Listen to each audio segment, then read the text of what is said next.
Welcome to another episode of the KuppingerCole Analyst Chat. I'm your host. My name is Matthias Reinwarth.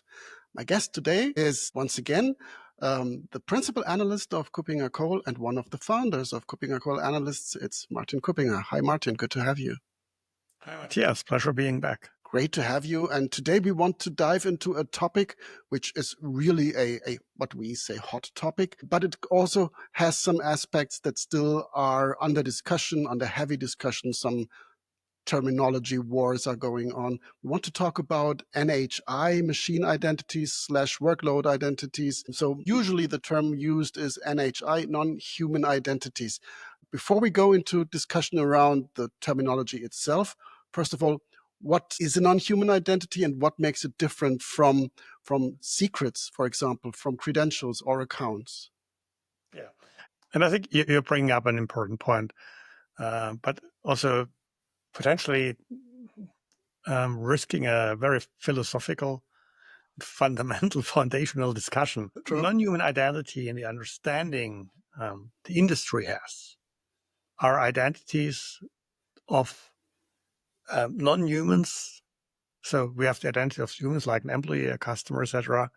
And we have others, elements, entities that in some way have a digital identity that are, so to speak, silicon based. And that would be the easiest discussion. But it brings us automatically, I think, to one of the things we'd like to touch in this talk, which is around identity versus secret versus account versus entitlements and all the other stuff.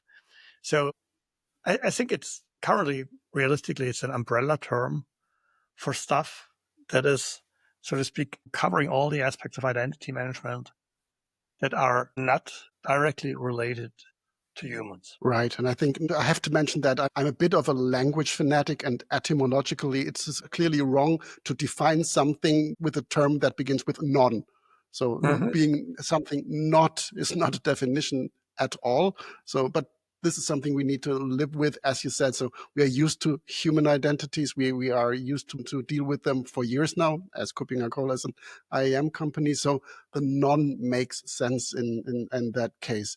But if we look at the bigger landscape, this NHI, as you said, is an umbrella term, and I think the umbrella is rather large, and there are lots of very different types of identities below that range from very, let's call them stupid in comparison to intelligent or autonomous. And so it's the full range between a machine, an API key, ranging to workload identities and agentic AI. So I think this broad range of non-human identities a bit justifies the term NHI. Yes, I think we can work with this term. I think it's okay. I prefer it over machine identity because I think machine identities, on one hand, my association of a machine is something that moves and makes noise and so on. The other element is that certain parts like IoT, OT related stuff, etc., so to speak, is much closer to what we commonly associate with the term machine.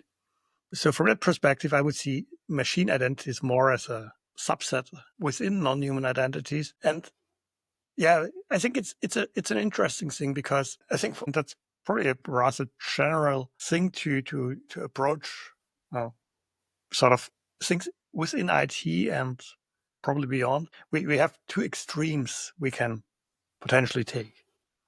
You could just say there's an identity. Maybe this identity is associated to accounts, have entitlements, there are certain secrets assigned, etc. And we do it very, very generic and say, okay, it's an identity. And at the end of the day, there's quite some similarity between every type of identity. Or we try to come up with a finite list of identity types, which I think we already experienced triggers a lot of discussions. So do we need to distinguish between a consumer IoT device and an industrial IoT device? Are there maybe even multiple groups of industrial IoT devices? What is really more an identity versus an account versus a secret? Is the identity term for the non-human identities the same as for human identities? So for human identities, we have a person that has potentially multiple digital identities in the private and or in the personal life and the business life. Some are, so there's the user, which has different accounts. So it ends in a representation of that. The question is, for instance, has a non-human identity always a one-to-one account relationship or just a secret relationship, or may it have a one-to-n account relationship again? So at the end of the day, we end up with a lot of questions, and I think we need to be very careful not to end up in chaos by either being too sloppy with our definitions, or ending in chaos by trying to be too perfect in defining everything. Right. And I think the approach that you just mentioned, so having an identity, no matter what it actually is, and adding a set of attributes which specify these identities, and that could include ownership, or is it human or non-human, or is it long-lived or short-lived? That is most probably a much better approach, because it gives us the flexibility over time to adjust to upcoming new identities, as we are just doing with these new types of non-human identities, especially agentic AI. I think that's a good starting point, because when we've learned something around identities, it's not that it's getting more rigid and more structured, but that it's getting bigger and the field is getting broader, and that is what we're just experiencing. And it's interesting. I just yesterday had a bit of a discussion around how can we maybe just visualize these relationships. You brought up the owner, and once you start thinking about it, it becomes really interesting. Because when you take a workload, so as a piece of software, which is part of a bigger piece of software, an application, for instance, or a SaaS service, and then you have instances of the workload, which are ephemeral. So the workload itself is not ephemeral. The instance of the workload is ephemeral. The workload is related to an application. The owner of the application might be a different owner than the developer that is the owner of the workload. Then you have, for that workload, you have potentially one or multiple service accounts that are used, and other types of things that have entitlements to certain resources somewhere. And then you start by far not at the end, because we have secrets, etc., as well in this picture. And then you end up with a visualization, maybe an entity relationship diagram. So I'm old school. I still think in these terms. I learned sometimes back in the 90s or so, but it still helps, I think, visualizing it. That just shows how complex it is what we are talking about, and that there are then also a lot of different elements in addressing this and solving this. And there's not the one NHI thing. It's a pretty big beast to tame. Right. And as you said, if you think of entity relationship diagrams, or if you just think of graph databases with labeled vertices, I think that is something that allows you to model this overall concept that you mentioned. So drilling down from entity to identity to account, maybe with some personas in between, and finally the credential. And I think that is the much more important part, rather than getting to grip with the terms for these non-human identities. I think distinguishing between the identity, whatever it may be, the account, and the credentials, that is much more important. And having proper definitions there is something where we can draw from experience. Yeah, I think it helps. And on the other hand, I think what we also should see is there are differences between non-human and human. But it might be also something where human identity management sort of evolves by learning from non-human identity management. And there are clearly blurring lines. So the typical privileged access management use cases around functional accounts, that is somewhere between human and non-human. So it's so to speak, non-human human accounts that we use as functional accounts in a sense. So what I feel interesting is I think there are a couple of things that come in with as new challenges with non-human identity management. One is, I would call it vault sprawl, which is probably the least new challenge, because we had this identity silo stuff, etc. also. So this decentralized, or getting a grip on decentralized worlds, is something where we have quite some experience in traditional identity management. On the other hand, non-human identity management comes with the challenge of scale and the response of automation. So we only can handle scale when we automate, which is something where we could learn quite a lot for the classical world of identity management. And the other thing is also this discovery element. So understanding where are these used, where do they exist, etc. And I think when we look at discovery, and then maybe also the usage, when we go to user behavior analytics or to avoid the old school term, if we apply ITDR to non-human identities, then clearly there's also an interesting intersection, potential learning in both directions. So I think that's also a nice thing that we, on one hand, sometimes have probably some expertise in handling things that pop up right now in the non-human identity world. On the other hand, we are also facing a potential of learnings to get better in traditional identity management. Absolutely. And I think if you look at API keys at a workload identity, usually they have a very defined range of potential actions where you can look at.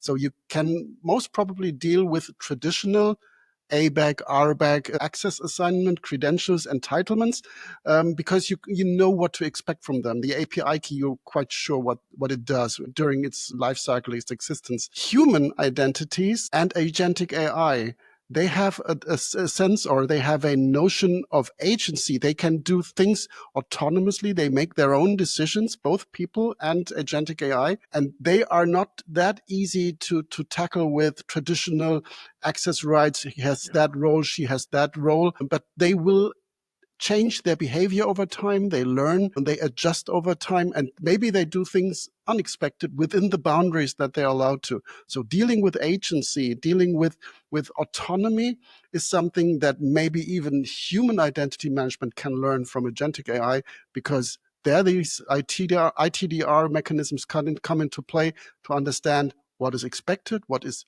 normal, what is unexpected, what is rogue and not normal. Yeah. I think that's a good point. Yeah, I think it probably are those things in all directions that we can learn. I think there might be also across the different identity types, it might be very valuable to look at capability areas or capabilities. So there are certain capabilities that are very sort of similar across different identity types. So vaults, for instance, are something which is rather similarly used in many areas. And there are things like discovery, which come in with certain types. There is the access control things. There are whatever ownership management is needed at the end of the day in some way, almost everywhere, probably everywhere, in bit different variants. And when we look at capabilities, we will potentially be more easier able, faster able to figure out what is common and which are the clusters of sort of identity types we really should look at. And at the end of the day, it might be when we go from the one extreme only, we say there's an identity that could do something, surely too generic for a lot of things. If we look at a finite list, or the probably never finite list, it's an infinite list.